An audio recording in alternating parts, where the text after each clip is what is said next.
Welcome to Digital Hollywood.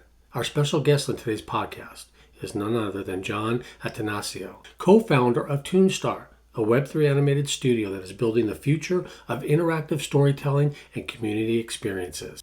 But before we get into the podcast, let's take a look at another location from Spielberg's film Duel.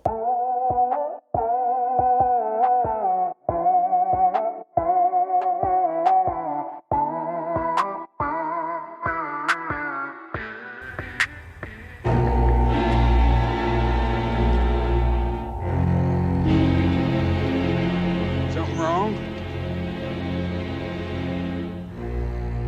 The bastard turned around and came back. Is that the truck you were asking about?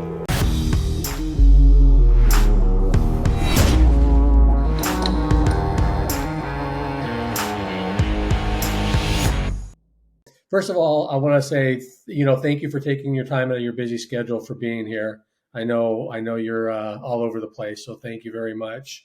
Thanks for having me. It's great to be here. Kind of go through the introduction of your background and what led to Toonstar and, the Gimmicks. Cool. Yeah, so the quick, I guess like sort of prologue to Toonstar, background on me. So I come from the studio world. So I was at Warner Brothers for over a decade. And prior to that, I was at DreamWorks.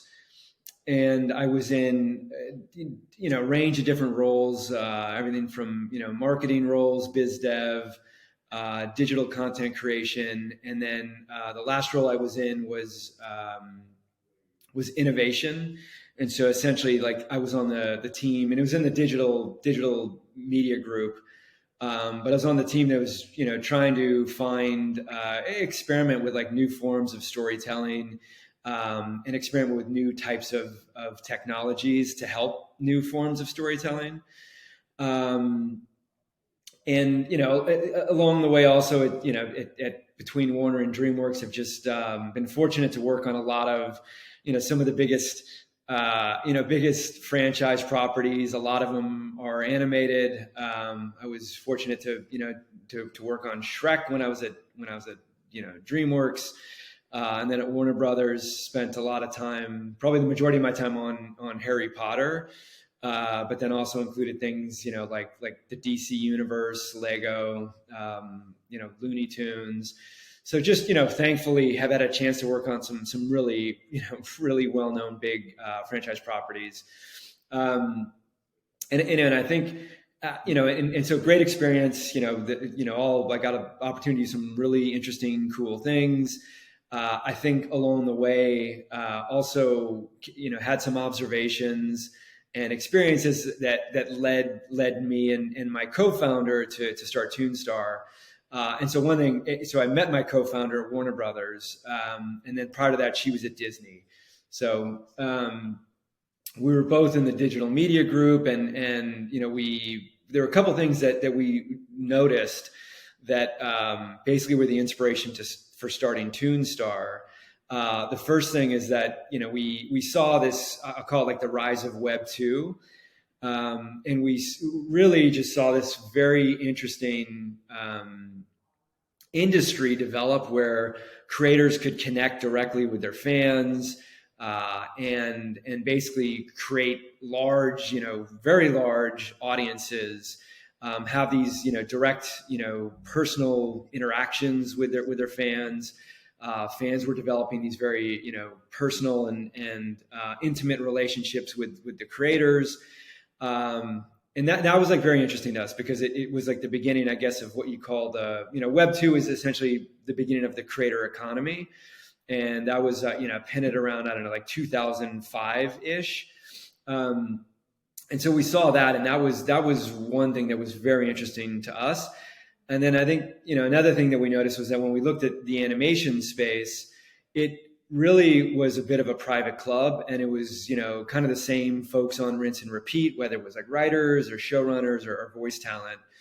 And that was always a bit of a head scratcher for us because, we just we feel like animation is such an amazing storytelling creative medium. But also it's such a great medium from a commercialization standpoint. And it was just always odd to us that there weren't more voices, new voices, diverse voices that had an opportunity to tell stories and build characters in animation.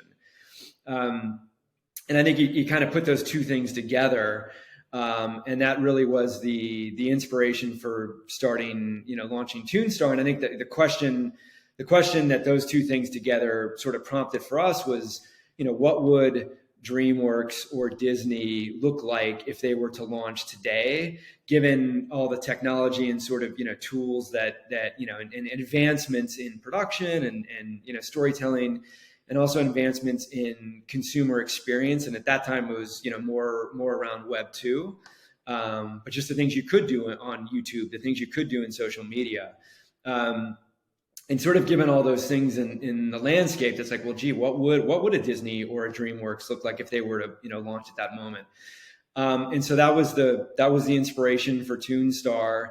And so we got enough courage to leave the corporate nest, and we started we launched the company, and that was before Web3 even existed. And we've done a lot of work in terms of building characters, IP, story worlds in social media and direct to consumer. And then Web3 came around, and about 2 years ago we got into Web3 and launched our first project in Web3. Was a project called the Gimmicks, which we co-produced with Mila Kunis. And it's basically the first weekly community-driven animated series in Web3. And that's a mouthful. There's a lot there that we can sort of talk about. But I think for us as a company, Toonstar, we call ourselves a Web3 story studio, and we're really focused on building the next generation of entertainment IP through participatory storytelling and very unique on-chain community experiences, and that's really what we're focused on now. Wow, that's a lot to digest. Sorry, that was but for viewers out there that are new to this whole world, I mean, Digital Hollywood at Da Vinci, the Da Vinci International Film Festival is kind of set up that way, where they want to take the independents, the small content creators, and really launch them. And that's where, this is growing. So you brought some good points up. What if as a new viewer or new to Web3, what differentiates Web 2, in your opinion, from Web 3? So I think it's a great question. And I think at its core, I think the big themes and sort of differentiators of Web 3, and like I'll back up a second too, like really, and the way I describe it is like Web 3 is the next version of the internet. So if you go back to Web 1 was, I think that was circa like 1990-ish was when Web 1 came around. And, Web 1 was really, it was first version of the internet. It was, really Internet, Explorer and email, but it was really more like kind of read, so the user could read information.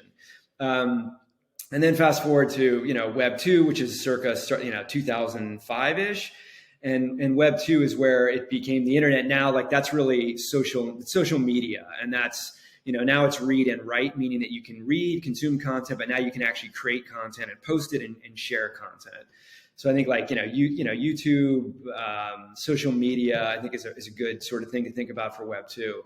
And Web 3 is the next evolution of the internet. And I think that the thing that Web 3 adds is this idea of, ownership, and this notion of like, if you think about Web 2, I think one of the challenges of Web 2 is that you had these, sort of centralized players, whether it's YouTube, whether it's Facebook, and those platforms were really, they were market makers, and they created these, they were the platform for these, for the creators to go and create their fandoms. But it's a centralized sort of gatekeeper. And I think, one of the challenges with that is that, you could argue like, what's a fair distribution of the value that's created. I think today in Web 2, majority of the value you can look at and say, hey, like the majority of the value went to, those platforms. And I'd say, fair enough, like they built the platform, they built the ecosystem. But, I think a lot of it didn't necessarily go to creators, and certainly went to a handful of creators, but I don't know that it went, sort of fairly distributed. And then there wasn't a notion either of like fans being able to like, if I'm a fan and I help create the next Mr. Beast, should I have some sort of like ability to share in what's been created? And then I think the sort of challenge in Web 2 is a control thing. So if I'm a creator, there's this algorithm that kind of runs what happens with your community, and algorithms change. And, there are a lot of creators you can talk to that, their reach gets throttled, or one day they wake up and they're not, their reach is almost gone. And that's a bit of a, control issue. So I think, Web3, one differentiator is that, right? Like now, because it's a decentralized, community, and the community owns the community. And that includes the creator. Now there's more control, over that communication and that, that community. So I think that's one part of it. I think another part of it is,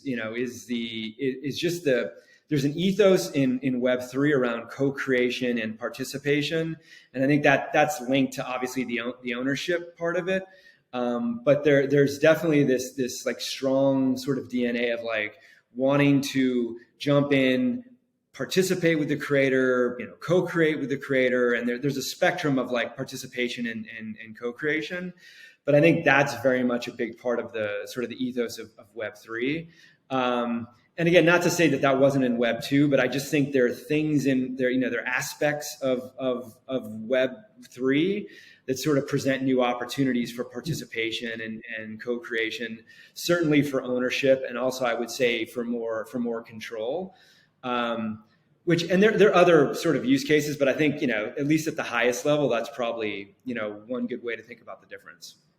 I think you hit the nail on the head, because that's where a lot of people, even look at the YouTubers that are growing big, and then all of a sudden their channels are being wiped out or deleted, or, not monetized for certain things that, they don't have control over. That's, yep. You hit the nail on the head with Web3 there, having control and, over your content. So back to Toonstar and the Gimmicks. Was that your first big project? Yeah. So that was our first, and, like the company, we've been around for, 7-ish years. And so we launched the company we launched the company sort of later days Web 2. And it was definitely pre Web 3.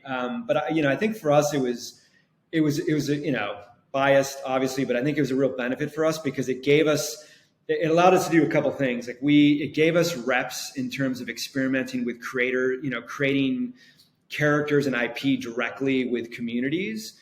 And so we had done a lot of work. This will, to take you how far back it went, but we created one of the first virtual influencers on a platform called Musical.ly, which actually predated TikTok. So Musical.ly was the thing before it was acquired by ByteDance and then eventually became TikTok. And so we were experimenting with these like virtual influencer characters on Musical.ly. And it really, so it gave us the ability to a lot of reps in terms of direct to community building, character building in direct to communities.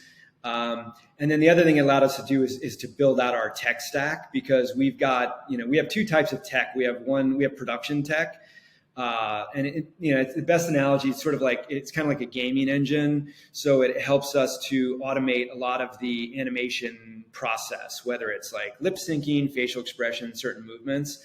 But our tech allows us to do high quality animation very quickly, which to us was always key. Like that was something when we first started the company, as one of the most important things we had to figure out, because our thesis was, building characters and story worlds directly with communities in, at that time, Web 2.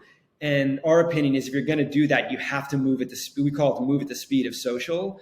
And that means you got to produce content at the rate that the audience is looking for it. So if you think about social media like that, and a lot of days, like that's a daily thing for a lot of people, but at minimum, a multi interactions per week type experience for users. So we're like, wow, we're going to have to figure out a way to do high quality content quickly so that we can be there when the audience is expecting us, whether like weekly or multiple times a week. And so we built that, gave us the ability to build out that technology, and really gave us a lot of reps again in those sort of like two areas. We have the largest animated series on Snap Discover. That was kind of part of our Web2 efforts. And then, about 2 years ago ish, enter Web3. And that for us was like, wow, this is for us. One, we're believers in the potential of Web3 and the benefits it can deliver to creators and fans. But also for us, it was like, oh wow, like the stuff we've been doing in Web2 is like a great setup. Like these are the reps we needed so that we could succeed or excel in Web3, because all those things apply as much, if not more, in Web3, right? Like the direct community building, the tech and the speed at which we produce content. Web3 is also direct to community. So those things still apply. And then the thing that we built out was the Web3 tech capabilities.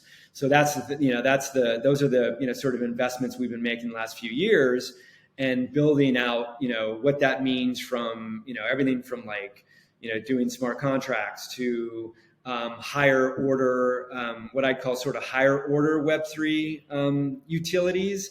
For example, we built a social layer for the Gimmicks, which is, it's more complicated than a smart contract, but those are the type of capabilities that we've been building out. And, to your question, like that, our first project was the Gimmicks, and that was conceived for Web3. And yeah, we, fortunate enough to, it's done pretty well since launch. So. Yeah, you kind of beat me to the tech, because that's the biggest thing I see you have going. What an awesome, being able to work at the speed of light and get content out there and be relevant. That is huge right there. I mean, how many things you see that people are creating, and it was like, oh, that was, a year ago or 6 months ago. Now kids nowadays are like, oh, that was last week, So if you're not on top of it, you're not relevant. So having that tech is what excited me about Toonstar and that. But I'm going to jump back a little bit, because what intrigued me is that you started on Solana, correct? Yeah. Yep. Yeah. And with that, you actually gave your NFTs away instead of mint for money or, selling the NFTs, which was probably different than most out at that time. Yeah, no, it's and you're right. And at the time, actually, I think we were one of the first to do that in Web3. Because we actually did it. If you rewind, we did that pre-crypto winter. So I think, now you see more people do it, but also, dropping a mint and making, millions of dollars off a mint, those days are gone. At least, as of now. But we did the free during the heyday, during the peak sort of gold rush of you can drop and just make a lot of money. And so it was, and I appreciate that, because at the time it was, there was a lot of, we had a lot of discussion about it, because, there potentially you are, walking from money, especially at a time that was pre-crypto winter.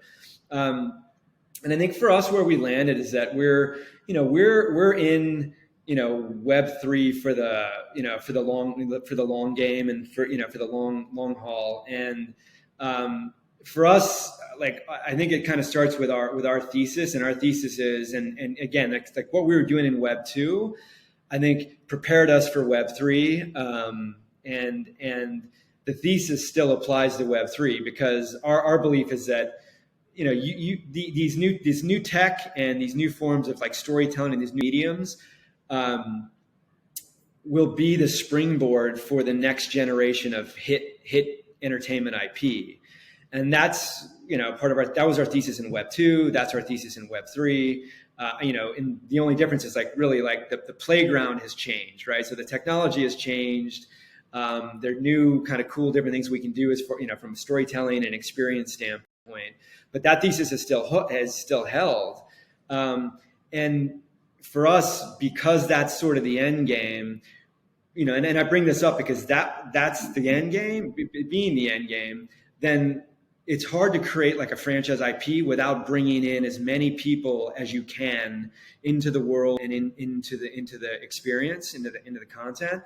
And that really is what it came down to. It's like, listen, we believe in creating, franchise IP, but that equals, you need a lot of, people watching the content. You need a lot of people interacting with the experience and with the community members and playing with the features. And if we charge and we get, if we put up we're charging for the NFTs, that's going to create a barrier for bringing, making this as accessible to as many people as possible. And so I think, that like it all started with, we want this to be accessible. We want to bring in mainstream, like we want to bring in, sort of like, and we definitely embrace, they're called, the people that are in crypto called degens. So we definitely embrace the degens, but we want to bring in the newbies, and we want to bring in, sort of, because, like we feel that entertainment will be one of the things that will help Web3 go mainstream. And so that was, at the end of the day, the biggest reason, that we did it. And then, the other part is like, we had a sense of like who the audience was going to be for the Gimmicks, because creatively, best way to describe it, it's like South Park meets WWE. And so when you think about that, there's like a little bit of like a Venn, a little bit of like a Venn diagram. And it's like, all right, one area are the degens, and yes, we definitely want them to come in. But because, of the project, there's a good chance we're going to get, a significant portion of those folks. But then the other two circles were animation fans and wrestling fans. And when you think about those two, potential audiences, for the most part, they were not in Web3 yet. So it's like, okay, how do we make it as accessible and as easy for those kind of people, which we know are probably going to like the Gimmicks, which also came down to like, to your point, like we launched on Solana.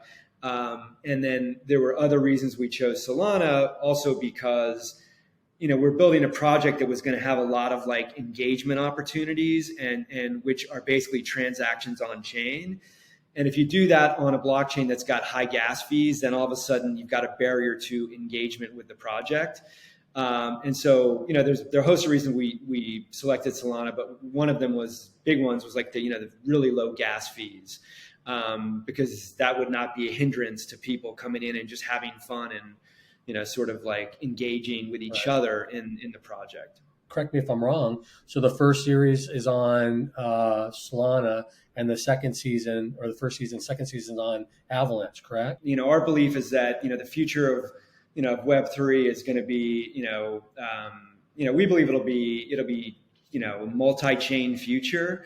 Meaning that, like you said, like, and again, like we have a bias because we come from, entertainment and storytelling. So we just, we're always going to see characters and creators and the way fans interact with the creators and the characters as the driver. And so, we think that's going to be the first thing that gets people into a project. And then from there, to your point, like I don't know that in the future people are going to be so bent on which chain it's on.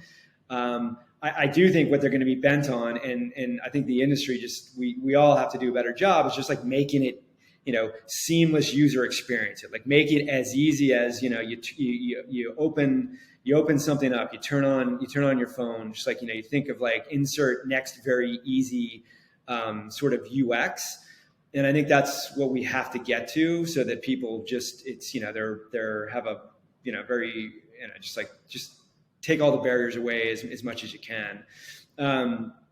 And so, and that was the starting point. So like, if you think it's multi-chain, which we do, and we're very much about, we also talk about interoperability, meaning that I think, we want to see our projects, live in multiple places.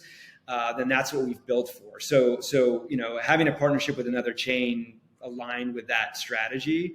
So that was sort of the first part of it. And then, we got to know the folks at Avalanche, and I'll say like they're building something really cool, and all the boxes that we had checked on Solana, they checked as well, right? So it's like very low gas fees, super important, so that we're not creating an impediment to engagement.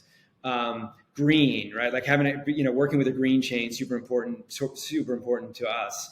And then I think the third thing is that just going back to the user experience, it's like having either an onboarding experience or your current user experience that's very seamless, very easy, very low friction. Those are like the three sort of big boxes, and they checked all of those. And then I'd say the fourth thing that sort of came into focus with Avalanche was we got a chance to know them and their community that they've been building, and their community is very vibrant. They're hyper engaged in really any project that comes into Avalanche, and super supportive, right? So it's like we just got a opportunity to kind of experience that, and we're like, oh, this is great. Like this is a vibrant, supportive, hyper engaged community. And it feels like this is a good fit for, the Gimmicks. So, yeah. Oh, nice. Well, going back, so when people are listening to you and they say, what do you mean I can be part of the community? A lot of people don't understand that concept yet. So they go on to the Gimmicks and they're watching some episodes. They have their NFT. What is being part of the community there involved? Yeah, so the way we've set up the Gimmicks community is, to your point, the NFTs, the NFTs are free so that people can come in, and they're no longer free because they're all sold out. So now you'd have to, if you want to come in, now you'd have to buy one.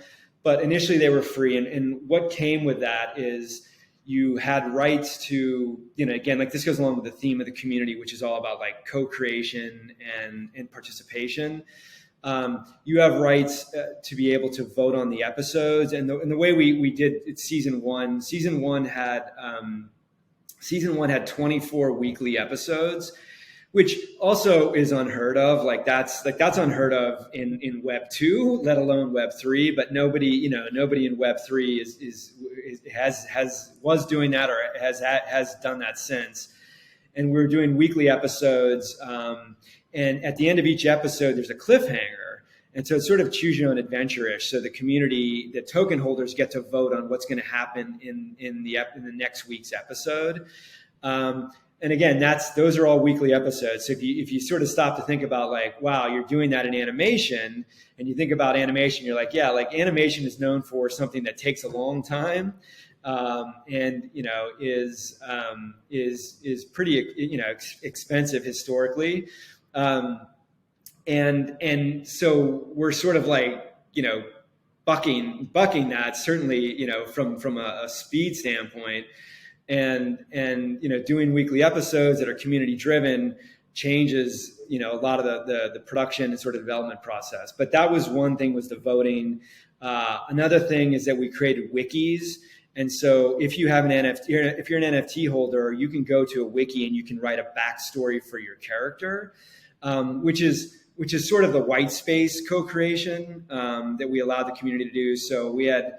It was great. Like the stories that were written about the characters were amazing. And then what we did is we let the community vote on the best backstories, and the best backstories on the wiki. Actually, those token holders got to voice their character as a cameo in an episode, which, again, like that's. Like nobody's done anything like that. It's unheard of. But aside from that, the experience for the community is amazing, because now all of a sudden, like, here's my NFT. Now all of a sudden, now I wrote a backstory for my NFT. Now I get to voice my actual NFT in an episode of a series, that's being produced by, Mila Kunis, and you actually get IMDb credit for your cameo. And it's a really cool way to bring your character to life, and you actually get to voice your own character. So I think that was clearly one of the, sort of most popular, I think, sort of community engagement aspects. The other thing we have for community engagement was, and I can't make this up, it's a thing called a dick punch. And the dick punch is our version of the Facebook poke. And we've been told it's the first social layer. It was the first social layer in Web3. And essentially what it did is allowed the community members use the dick punch to vote on the wikis. They use the dick punch to vote on the episodes. And they also use the dick punch to send each other direct messages, sort of like a love note, I guess, with your dick punch. But we do spell it differently. We spell it DIC, so it stands for decentralized inclusive community, and that's on theme. So that to us, that's thematic and it's on theme for part of the Web3 ethos, but it's also very on theme for the Gimmicks brand. And so that's another thing, like that social layer is another way where, and again, you have to keep in mind, like that social layer, all of that stuff, those are actually on-chain actions. Those are transactions. So when you write your wiki, that's an on-chain transaction. When you vote, that's an on-chain transaction. When you dick punch, those are you send a DM, those are all on-chain transactions. So I think that's very unique because you think about social media, you go in and you like things, you reshare, you comment. Those technically are not transactions. But all the things with our dick punch, those are on-chain transactions. And so, we've seen a lot of success with that. The community generated 1 million dick punches in less than 3 months. So it's like we're fortunate. Like we love our community. They're super engaged. But yeah, I mean, they spend a lot of time in the community, and and it's been a lot of fun. But the other thing I'll just add quickly is and then as far as the content is not token gated. So you can go to the Gimmicks Hub, which is our website, and you can watch the episodes without an NFT. But if you want to engage in the community, you want to co-create, you want to write your own wiki, you want to vote, you want to dick punch, you need a token to do that stuff. Yeah, if you want to know a little backstory on the dick punch, go to the Gimmicks and watch season 1, episode 1, right? Yes, that will give you that. That's the origin story. Well, yeah, that's the origin story. Totally. Yeah, it was great because actually, CoinDesk did an expose last year. It was fun. It was tongue in cheek, but it was a fun sort of expose on who threw the first dick punch. And so it was hard hitting investigative journalism, about who threw that first dick punch. And we did it was a animated short all about it. And it debuted at Consensus last year, and it was just a lot of fun. Oh, that's funny. Can you share anything else, any existing projects that are coming up that might be exciting for you that you guys are working on? Yeah. So, I mean, we just launched, and this is, we like talking about this because I think it's a great, it's a living example, case study of what we talk about when we say community driven and community, fan participation and co-creation. And so and to your point, I should have mentioned when you brought up Avalanche actually was the second season of the Gimmicks. And the second season was called House of Chico. And what happened was the second season came from the community and what we saw happen in the first season, because with the voting and then with the wikis, what we saw happen was that we saw very quickly a fan favorite character emerge, and it was Chico the Luchador. And we could very easily see it from all the comments and the wikis, and the wikis were really funny because it's almost like that mind map in Sherlock Holmes where you got that string and it goes to one character goes to it spirals out. We could see from the wiki that all roads went through Chico the Luchador, And everybody that was writing backstories for their own character, like their character was like his relative in some way. He was like, or he was like a tag team partner, or he was like a frenemy, but everything, there was like a long lost relative, but like everything went back to to Chico.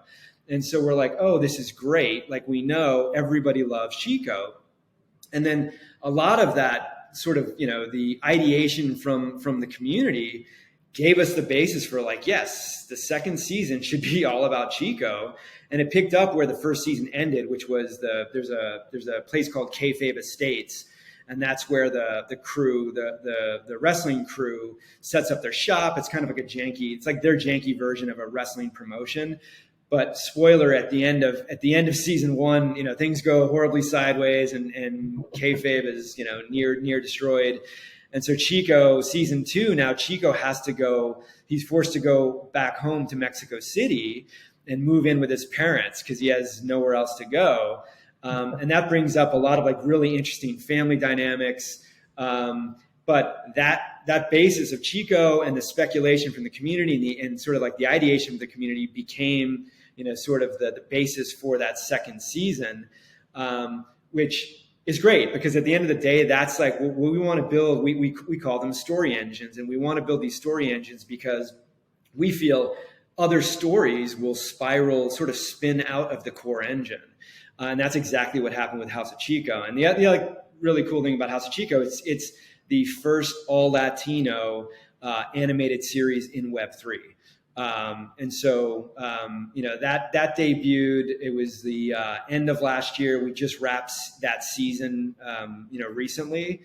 And so I think moving forward, you can see us like, we're going to do more with the gimmicks. Like we're really bullish on that, that character world.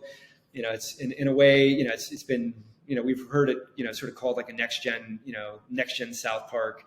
House of Chico, we've heard called like sort of like, Latino South Park. And so we're really excited about that world. And then forward, we're going to launch more story engines. So we call them story engines, but they're, when we launch a new engine, it's going to be, the art style, visual style is going to look different. It's going to be with a different group of creators, voice talent, writers. And so a little bit of sneak peek, our next big launch is going to be happening in end of April. And it'll be featured at Consensus. So so it's, I don't know how much alpha. I always get in trouble for giving away too much alpha.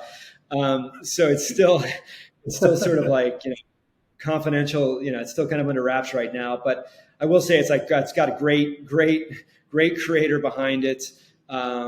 This part I can probably say it's the creator, he's the creator of Workaholics, has created this world. And it's got John Heater as one of the leads. And so I'll stop there, but that's I don't want to get in trouble. No, exactly. Before I get in trouble, my co-founder will have a conversation with me. But yeah, that's that one. That one's coming. That one's going to launch end of April, and then we've got other story engines in the pipeline with other great creators.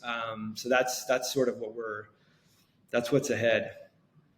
Wow. Before I wrap this up, I just like to say that, boy, can you imagine what Hollywood would pay to get the feedback that you get throughout the seasons and each episode and be able to tune your creations as you go. That is just, that amazes me.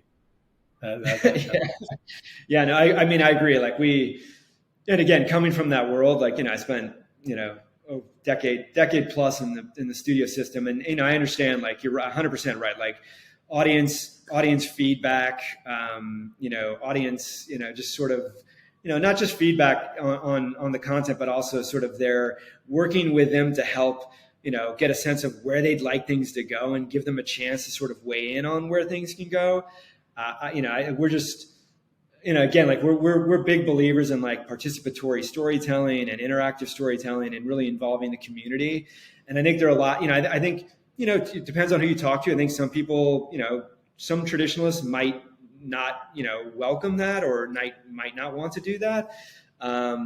I get some of that, but I think there really is like a balance you can strike where it's like, you still have like a central creative vision to sort of help drive character development and season and series arcs, but also have this bottom up participation where fans really have some real agency and input over where things go and how they develop. And I think if you give the fans a chance to do that, I mean, you'll be like we were like, we're like, wow, like some great ideas, and like this really took it to a super cool place that at least for the gimmicks we hadn't necessarily thought of.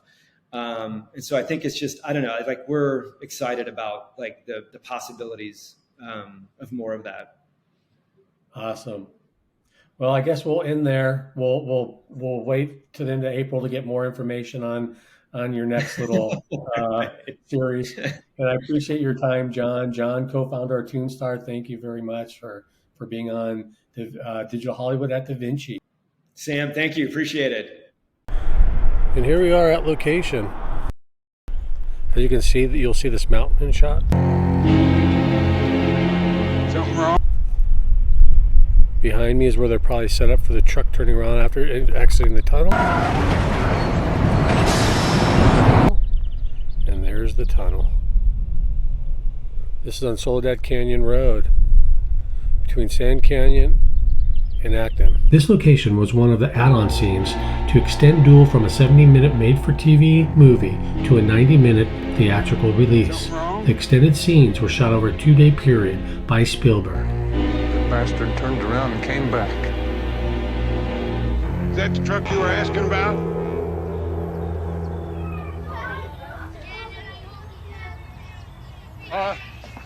Get those kids out of the way. What for? Just get them off the road and they'll be okay. They're all right. They're not on the road.